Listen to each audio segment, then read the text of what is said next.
শ্রী সাই সাতচরিত। বন্ধুরা, আমার জীবনের চরম প্রাপ্তি হচ্ছে এই বইটি। আমার এক বিশেষ বন্ধু, ও খুব শিরডি যায়। এবারও শিরডি গিয়ে ডাইরেক্ট যখন ওখানে সাই বাবার আরতি হচ্ছিল, ও ভিডিও কলে আমাকে বাবাকে দেখায়। মনটা বন্ধুরা ভরে গিয়েছিল। তখনই ও আমায় বলেছিল, আমি তোর জন্য এখান থেকে একটা শ্রী সাই সাতচরিত নিয়ে যাব। আর কালকে এই বইটিও আমাকে হ্যান্ড ওভার করে। আর আজ বৃহস্পতিবার যেহেতু বাবার দিন, আমি এটি পাঠ শুরু করি। আমরা যারা সাই বাবার ডিভোটি, আমাদের একটা গ্রুপ আছে। এবার আমি পুজোর পর সাই বাবার যে বইয়ের দুটো অনুচ্ছেদ পাঠ করি, সাথে সাথে আমরা গ্রুপে সেটা পোস্ট করি। বাবার আশীর্বাদ নিয়েই শুরু করলাম বন্ধুরা।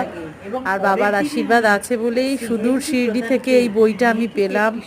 আমি অনেক ধন্যবাদ দিই আমার ওই বন্ধুকে।